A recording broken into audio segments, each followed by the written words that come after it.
उसकी समीक्षा, उन पर चर्चा हमें आगे के लिए बहुत उपयोगी हो सकती है। आज की इस चर्चा में मुझे भी आपसे काफी कुछ जानने का अवसर मिलेगा। ग्राउंड रियलिटी क्या है उसको समझने का अवसर मिलेगा। आज की चर्चा के निकले पॉइंट्स, आपके सुझाव देश को आगे की रणनीति बनाने में अवश्य मदद करेंगे। साथियों, किसी भी संकट से निपटने के लिए टाइमिंग का बहुत महत्व होता है। सही समय पर लिए गए फैसलों ने देश में कोरोना संक्रमण को नियंत्रित करने में बहुत मदद की है।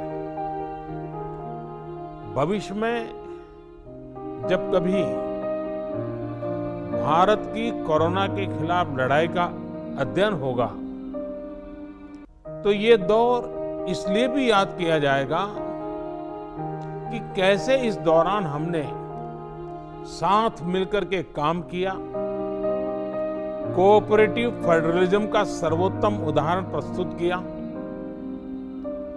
साथियों, जब कोरोना दुनिया के अनेक देशों में चर्चा का विषय भी नहीं बना था, तब भारत ने इससे निपटने के लिए तैयारियां शुरू कर दी थी, फैसले लेने शुरू कर दिए थे। हमने एक एक भारतीय की जिंदगी को बचाने के लिए दिन रात मेहनत की है। बीते हफ्तों में हजारों की संख्या में हमारे भारतीय भाई बहन विदेश से अपने वतन वापस लौटे हैं। बीते हफ्तों में लाखों की संख्या में प्रवासी श्रमिक अपने अपने गांव पहुंचे हैं। रेल, रोड, एयर, सी सारे मार्ग करीब करीब अब खुल चुके हैं। लेकिन इसके बावजूद, हमारी इतनी जनसंख्या होने के बावजूद भारत में कोरोना संक्रमण उस जैसा विनाशकारी प्रभाव नहीं दिखा पाया जो दुनिया के और देशों में कोरोना ने आफत पैदा की है। दुनिया के बड़े बड़े एक्सपर्ट्स, हेल्थ के जानकार लॉकडाउन और भारत के लोगों द्वारा दिखाए गए अनुशासन की आज भारी चर्चा हो रही है। आज भारत में रिकवरी रेट 50% से ऊपर चला गया है। आज भारत दुनिया के उन देशों में अग्रणी है जहां कोरोना संक्रमित मरीजों का जीवन बच रहा है। कोरोना से किसी की भी मृत्यु दुखद है। हमारे लिए किसी एक भारतीय की भी मृत्यु असहज करने देने वाली है। लेकिन ये भी सच है कि आज भारत दुनिया के उन देशों में है जहां कोरोना की वजह से सबसे कम मृत्यु हो रही है। अब अनेक राज्यों के अनुभव आज आत्मविश्वास जगाते हैं कि भारत कोरोना के इस संकट में अपने नुकसान को सीमित करते हुए आगे बढ़ सकता है, अपनी अर्थव्यवस्था को तेजी से संभाल सकता है। साथियों, बीते 2 हफ्ते के अनलॉक 1 ने हमें एक बड़ा सबक ये भी दिया है कि अगर हम नियमों का पालन करते रहें, सारे दिशा निर्देशों को मानते रहे, तो कोरोना संकट से भारत को कम से कम नुकसान होगा। इसलिए मास्क या फेस कवर, उस पर बहुत ज्यादा जोर देना अनिवार्य है, आवश्यक है। बिना मास्क या फेस कवर के घर से बाहर निकलने की अभी कल्पना करना भी सही नहीं है। ये जितना खुद उस व्यक्ति के लिए खतरनाक है, उतना ही उसके आसपास के लोगों के लिए भी। इसलिए 2 गज की दूरी का हमारा मंत्र हो, दिन में कई बार 20-20 सेकंड के लिए साबुन से हाथ धोने की बात हो, सैनिटाइजर का इस्तेमाल हो, ये सभी बहुत गंभीरता से किए जाने चाहिए। खुद की सुरक्षा के लिए, परिवार की सुरक्षा के लिए, विशेषकर घर के बच्चों और बुजुर्गों की सुरक्षा के लिए ये बहुत जरूरी है। अब तक लगभग सारे ऑफिसेस खुल चुके हैं। प्राइवेट सेक्टर में भी लोग ऑफिस जाने लगे हैं। बाजारों में, सड़कों पर भीड़ बढ़ने लगी है। तो ये सारे उपाय ही कोरोना को तेजी से फैलने से रोकने में मददगार होंगे। थोड़ी सी भी लापरवाही, थोड़ी सी भी ढिलाई, अनुशासन में कमी कोरोना के खिलाफ हम सभी की लड़ाई को कमजोर करेगा और इतने दिनों की जो तपस्या है उस पर पानी फिर जाएगा।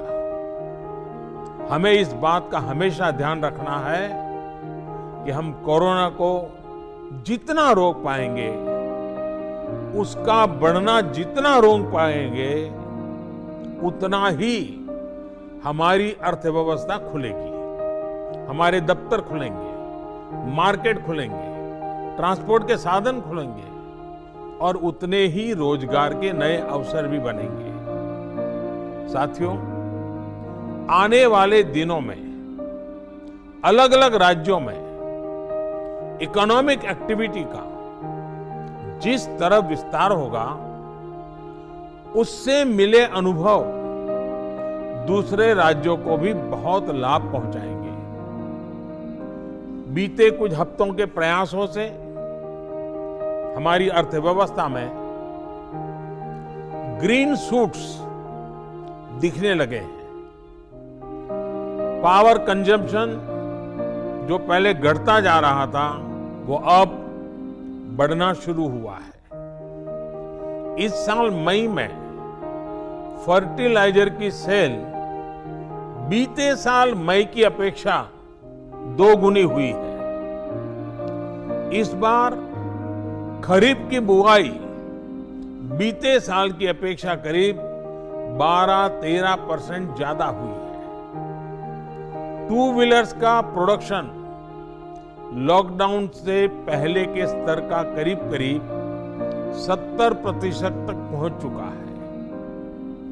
रिटेल में डिजिटल पेमेंट भी लॉकडाउन से पहले की स्थिति में पहुंच चुका है। इतना ही नहीं, मई में टोल कलेक्शन में बढ़ोतरी होना इकोनॉमिक एक्टिविटी में वृद्धि को दिखाता है। लगातार 3 महीने तक एक्सपोर्ट में कमी के बाद जून में एक्सपोर्ट फिर से बाउंस बैक करके पिछले साल के प्री कोविड पीरियड में पहुंच गया है।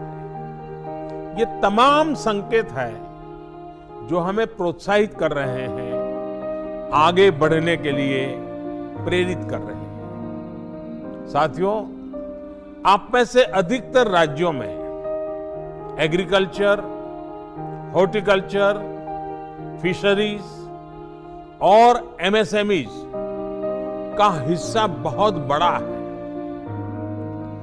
आत्मनिर्भर भारत अभियान के तहत बीते कुछ दिनों से इन तमाम सेक्टर्स के लिए अनेक प्रावधान किए गए हैं। एमएसएमईज को सपोर्ट करने के लिए अनेक फैसले हाल में लिए गए हैं। समयबद्ध तरीके से एमएसएमईज को बैंक से क्रेडिट दिलाने का प्रयास हो रहा है। 100 करोड़ रुपए तक के टर्नओवर वाले उद्योगों को 20% अतिरिक्त क्रेडिट के ऑटोमेटिक इंक्रीज का लाभ दिया गया है। अगर हम बैंकर्स कमिटीज के माध्यम से ये सुनिश्चित करेंगे कि उद्योगों को तेजी से क्रेडिट मिले तो वो जल्द से जल्द काम शुरू कर पाएंगे, लोगों को रोजगार दे पाएंगे। साथियों, हमारे यहां जो स्मॉलर फैक्टरीज हैं, उन्हें गाइडेंस की, हैंड होल्डिंग की बड़ी जरूरत है। मुझे पता है आपके नेतृत्व में इस दिशा में काफी काम हो रहा है।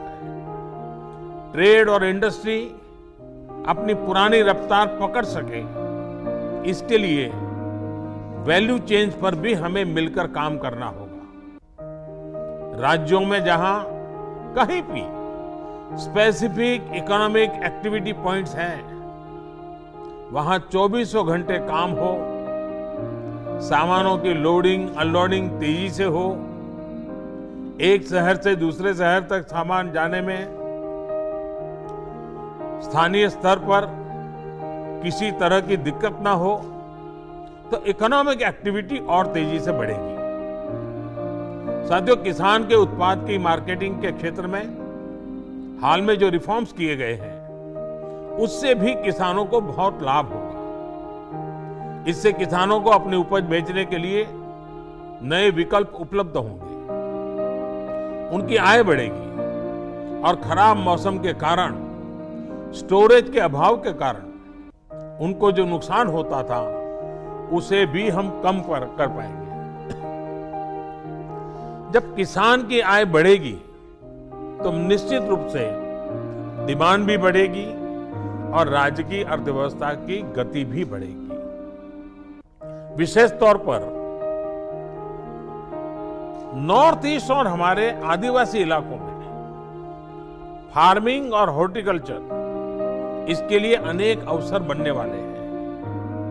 ऑर्गेनिक प्रोडक्ट्स हो, बांबू प्रोडक्ट्स हो, दूसरे ट्राइबल प्रोडक्ट्स हो, उनके लिए नए मार्केट का द्वार खुलने वाला है। लोकल प्रोडक्ट के लिए जिस क्लस्टर बेस्ड रणनीति की घोषणा की गई है, उसका भी लाभ हर राज्य को होगा। इसके लिए जरूरी है कि हम हर ब्लॉक, हर जिले में ऐसे प्रोडक्ट्स की पहचान करें जिनकी प्रोसेसिंग या मार्केटिंग करके एक बेहतर प्रोडक्ट हम देश और दुनिया के बाजार में उतार सकते हैं। साथियों, बीते दिनों आत्मनिर्भर भारत अभियान के तहत जितनी भी घोषणाएं की गई हैं, वो एक निश्चित समय सीमा के भीतर जमीन पर उतरे, इसके लिए हमें एकजुट होकर काम करना है। इस पृष्ठभूमि में कोरोना से लड़ाई और इकोनॉमिक एक्टिविटी से जुड़े आपके जो सुझाव हैं, जो तैयारियां हैं, वो जानने के लिए मैं बहुत उत्सुक हूं और मुझे पक्का विश्वास है कि अनुभव के आधार पर आपकी जो बातें आएगी, वो आने वाले रणनीति बनाने में बहुत काम आएगी। मैं गृह मंत्री जी से आग्रह करता हूं कि वे आगे की चर्चा का संचालन करें